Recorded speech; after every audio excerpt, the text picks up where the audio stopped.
सही, सबने प्रयास किया है। ट्राई पैल्माइल नहीं होगा, पैल्मिटॉयल ऑयल। ओके, पैल्मिटिक से पैल्मिटॉयल। ग्लिसर ग्लिसरॉल।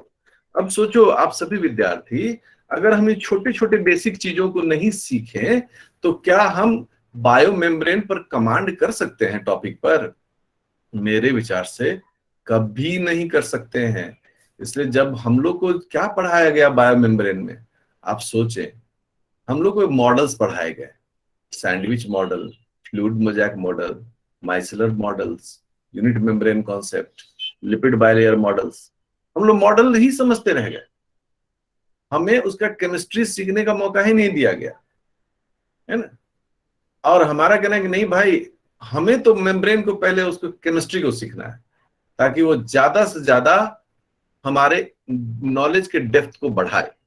ओके, चलिए अब आगे हम बढ़ते हैं। और अब जब हम आगे बढ़ रहे हैं तो आपने ये तो सीख लिया, अच्छी बात है। अब जो हम लोग आगे बढ़ रहे हैं तो हमारे पास आया कि क्या सर हम लोग एक लिपिड में अलग अलग फैटी एसिड जोड़ सकते हैं, है ना। हमने कहा बिल्कुल, अगर ये ग्लिसरॉल का है, ग्लिसरॉल वाला है ना। सब लोग अच्छे से सीखना, ठीक है। जब मेरी बारी आएगी सिलेबस बनाने की, ये एकदम फर्स्ट सेमेस्टर में आप लोग के साथ रहेगा, मतलब आपके बाद जिन लोगों के भी साथ रहना है। तो सोचो कि अगर हम पहला पैल्मिटिक एसिड रखते हैं, ठीक है, तो पहला अगर पैल्मिटिक एसिड रखते हैं तो ये हो गया, हम जोड़ ही दिए हैं, ठीक है ना, हम जोड़ ही दिए हैं, इसलिए हम ऐसा उतना वक्त नहीं लेंगे, फटाफट बनाते हैं स्ट्रक्चर को, क्योंकि आप लोग एक बार सीख चुके हैं। So I have no issue to share with you. Okay, अब पैल्मिटिक एसिड में कितने होते हैं कार्बन? अच्छा, जैसे जुड़ गया पैल्मिटोइल हो गया 16, 1 2 3 4 5 6 7 8 9 10 11 12 13 14 15 16 बन गया। अब किसी ने कहा कि जो दूसरा है उसका नाम है ओलिक एसिड, है ना, उसका नाम है ओलिक एसिड। शुरू करते हैं, 1 2 3 4 5 6 7 8 9 10 11 12 13 14 15 16 17 18, यहां डबल बॉन्ड।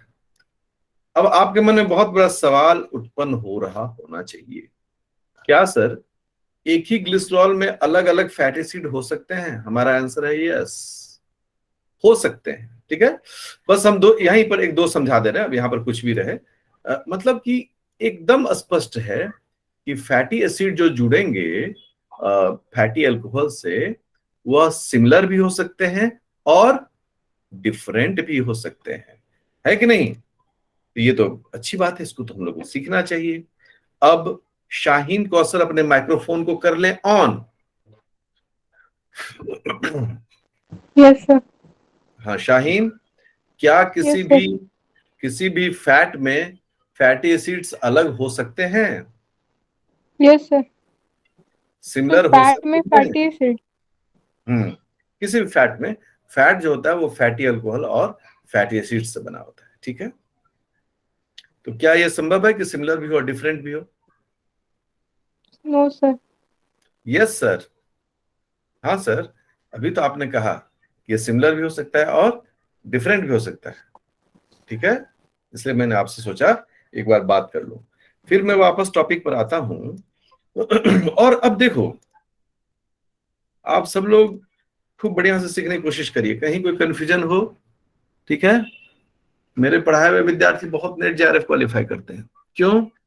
उसके पीछे कारण यही है कि मैं जो भी पढ़ाता हूं उन्हें वो पूरी गहराई से सिखाने की कोशिश करता हूं उनको, क्योंकि आप सीएसआर एग्जामिनेशन, आप जो भी फ्यूचर में अपना कैरियर हायर एजुकेशन में देना चाह रहे हैं तो आपको सीएसआर क्रैक करना ही पड़ेगा।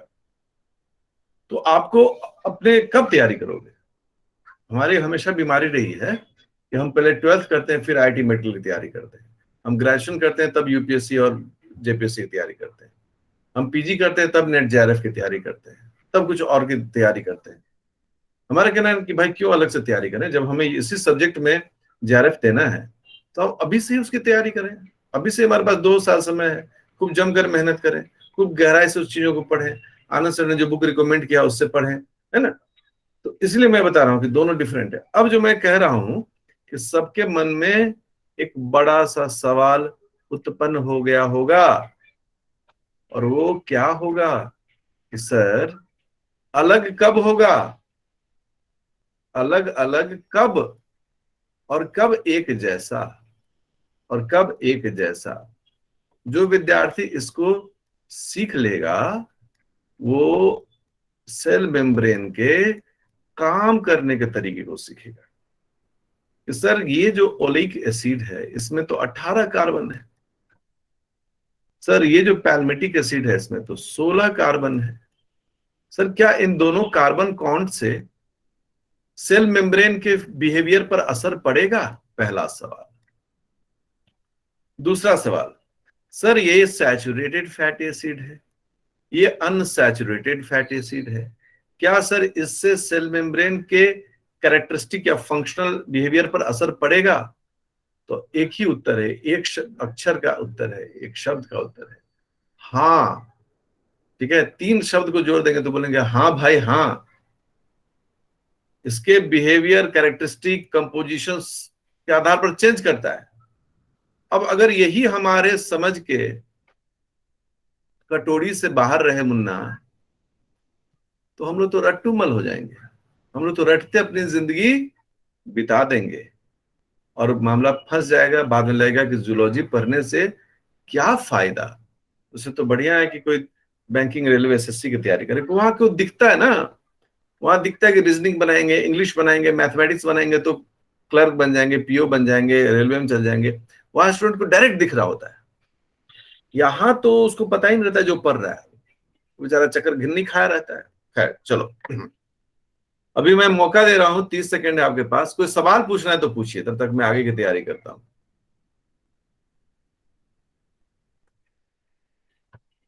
जिसको भी पूछना है बेधड़क।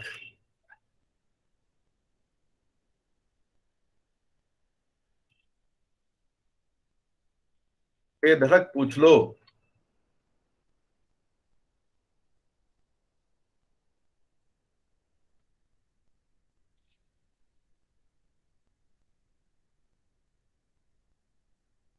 ये मान लें कि आप लोग को नहीं पूछना है।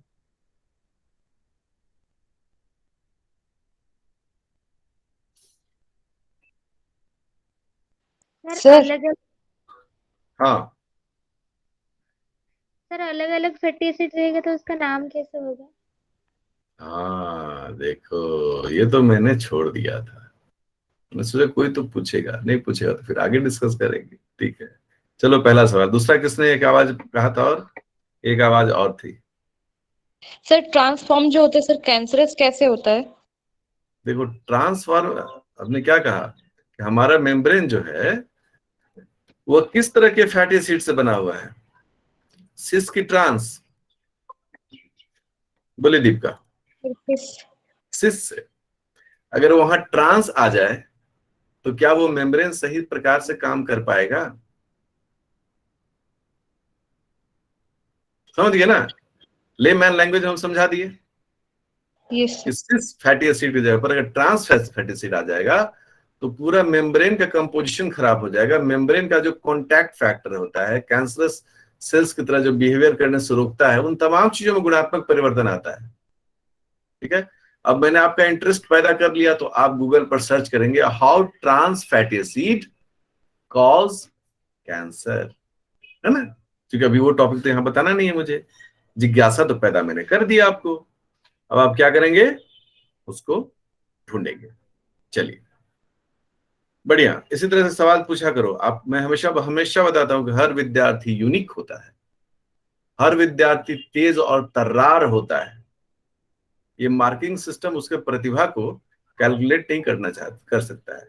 लेकिन माय डियर स्टूडेंट्स, मेरे क्लास में फ्रैंक रहिए, ओपन रहिए, क्योंकि हो सकता है आपने बहुत डांट खाया होगा, बैठ जाओ, कैसे सवाल इतना पूछ रहे हो, बैठो, पढ़ता लिखता नहीं है। मेरे इस क्लास में फ्री हैं आप, आप मुझे क्वेश्चंस कर सकते हैं, आप मुझे क्वेश्चंस भेज सकते हैं मुझे व्हाट्सएप पर, ठीक है ना। I am always with you. Phospholipid में सबसे पहला जो है वो फॉस्फोग्लिसरेट्स है, ठीक है। तो अब फॉस्फोग्लिसरेट कैसे बनता है, अगर इस कंपोजिशन को हम लोग देखें, पहले वाले को देख रहे हैं, ठीक है ना, तो इसमें चार प्रकार के कंपोनेंट्स होते हैं। देखो, ग्लिसरॉल है पहला, आजा भाई, आजा आजा भाई, आजा आजा आजा आजा। सर आप फर्स्ट क्वेश्चन का आंसर नहीं दिए। क्यों नहीं दिए? सर कि अलग अलग फैटी एसिड होगा तो उसका नाम क्या होगा? नाम क्या है? तो मैंने क्या कहा कि अब मुझे उस वक्त बताना चाहिए था, आप लोग पूछते मैं बताता, लेकिन अभी आ रहा है वहां मैं बताऊंगा, ठीक है। Okay sir.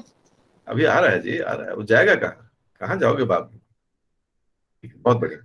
Glycerol plus fatty acyl plus phosphate plus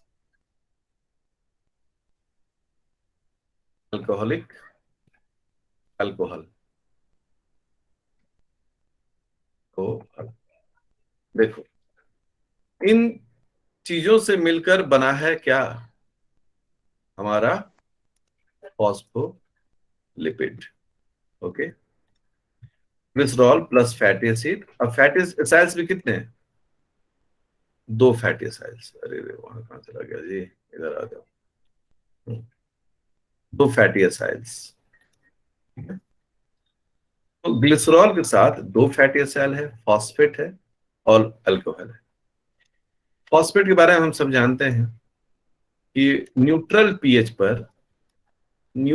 pH and 37 degree temperature पर फॉस्फेट चार्ज्ड होता है, ठीक है।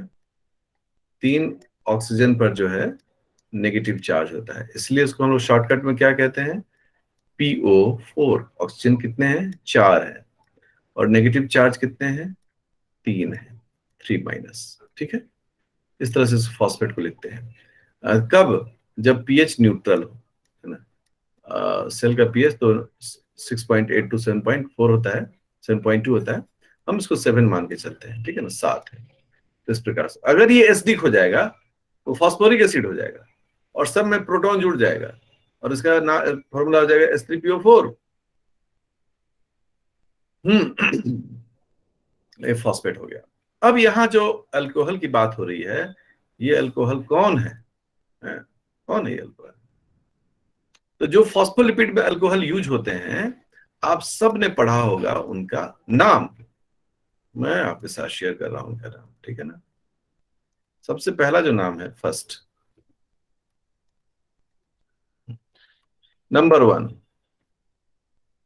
जिसका नाम है, उसका नाम है सेरीन, ठीक है ना। सेरीन जो है एक अमाइनो एसिड है, ठीक है। इसको हम लोग बोलते हैं hydroxyl containing amino acid. But क्योंकि OH है इसमें, इसका मतलब ये एक अल्कोहल है, अल्कोहलिक कंपाउंड है। सेकेंड सेकेंड में है इथानोलामाइन, ठीक है। ओल मतलब हम लोग सब मानते हैं कि वो ये है, फैटी एसिड है। फिर है कॉलिन, ये कॉमन नेम है, ठीक है ना, सभी कॉमन नेम है, इसका IUPAC नेम अलग होते हैं। फिर फोर्थ में है आइनोसिटोल, ठीक है, एंड कार्डियोलिपिन। फिर फिफ्थ में जो है वो कार्डियोलिपिन है। ये सभी आपके वो अल्कोहल हैं जो कि फैटी एसिड में मौजूद रहता है। अब सेरीन की बात करें तो सेरीन का स्ट्रक्चर कैसा होगा, ठीक है। H3N, ये तो अमाइनो एसिड है, मैंने आपको सब कुछ सिखाया हुआ है, ठीक है।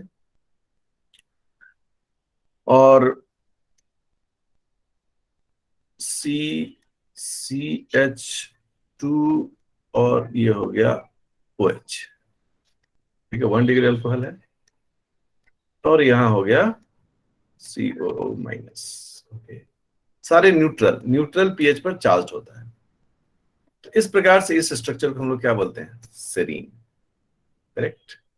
1 डिग्री अल्कोहल है यहां पर, ये स्ट्रक्चर हो गया सेरीन का। अगर इथेनोलामाइन के स्ट्रक्चर के बारे में चर्चा करें तो इथेन मतलब 2 कार्बन का कंपाउंड है, 1 2, एक तरफ OH ग्रुप है और एक तरफ अमीनो ग्रुप है H3N, ओके, और ये हो गया CH2 और ये भी हो गया CH2। ये स्ट्रक्चर हो गया इथेनोलामाइन। इथेनोलामाइन। जहां तक कोलिन की बात होती है तो कोलिन का भी स्ट्रक्चर बड़ा सिंपल सा है। इसमें भी 2 कार्बन है, CH2 CH2, और यहां पर एक OH है इसके पास ऐसे, और यहां पर जो है नाइट्रोजन पर 3 जुड़ा हुआ है, क्या, मिथाइल ग्रुप, CH3 और ये रहा CH3। तो 3 अगर रहा तो यहां पर क्या आएगा, एक पॉजिटिव चार्ज आ जाएगा। ओके, ये हो गया किसका स्ट्रक्चर, कोलिन का। इन सब का स्ट्रक्चर बाबू आपको तो रखना पड़ेगा याद, ठीक है ना। और इसका एकमात्र उपाय है कि आप इसका करें अभ्यास। अगर आप इसका अभ्यास करेंगे तो निश्चित रूप से आपको ये सारे स्ट्रक्चर याद रहेंगे। अगर हम आइनोसिटोल की बात करें, ये ग्लूकोज नहीं है जी, पहले समझ लेना, ये हेक्सागोनल रिंग है, ठीक है ना। भ्रम में पड़ के करे सर तो ग्लूकोज बना रहे हैं, बल्ले बल्ले हो गया, पानी में घोल के पी लेंगे, मीठा ग्लूकोज तुरंत एनर्जी देगा, कदापि नहीं, ठीक है ना। ये आपको समझना होगा, ये जो है वो आइनोसिटोल है, OH H H OH OH H, ठीक है,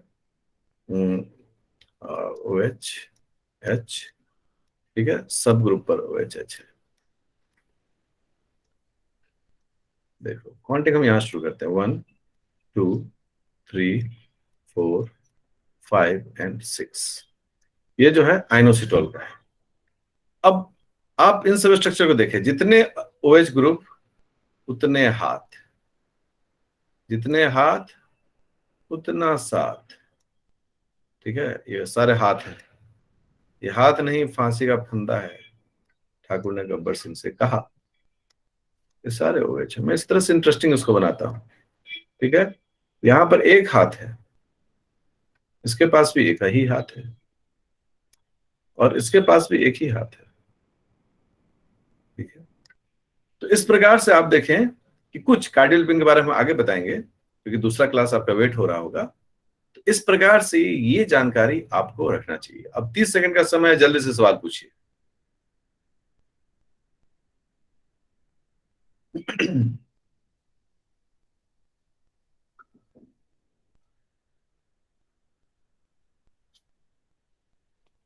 सर कार्डियोलिपिन का स्ट्रक्चर अगले क्लास में, एक ही दिन सब ले लीजिएगा, इतना का अभ्यास चाहिए आपका। मैं नेक्स्ट क्लास में रैंडमली किसी से पूछूंगा स्ट्रक्चर बनाकर, स्क्रीन शेयर करके आप स्ट्रक्चर बना के मुझे बताएंगे, ठीक है ना। सर फॉस्फोलिपिड में ये जो अल्कोहल है, तो इसमें से कौन सा अल्कोहल जुड़ता है? ये सब सवाल आगे का सवाल है ना। आज ओके एक सर। ही काम है, इसको याद करना है, और बाकी जितना मन में क्यूरियोसिटी पैदा हुआ है उस सबको जिंदा रखना दोस्तों, है ना। मैं आपके किसी सवाल को डेड नहीं कर रहा हूं, ठीक है। क्योंकि क्यों सर, इतने प्रकार के क्यों, कब कौन जुड़ेगा, हमारे सर सेल में कौन सा है कौन सा नहीं है, किसकी अधिकता है, यही तो चमत्कारी चीज है। और जब आप सेल मेम्ब्रेन पढ़िएगा और आप अच्छे से मन लगा के रेगुलर क्लास करिएगा, अभ्यास करिएगा मेरी बातों को, आपके सोचने का तरीका बदल जाएगा, ठीक है। चलिए, तो आज लेते हैं हम लोग यहीं पर विराम। अगला क्लास जो होगा वो क्लास जो है किस विषय पर होगा, वह क्लास होगा इसी से आगे के विषय पर।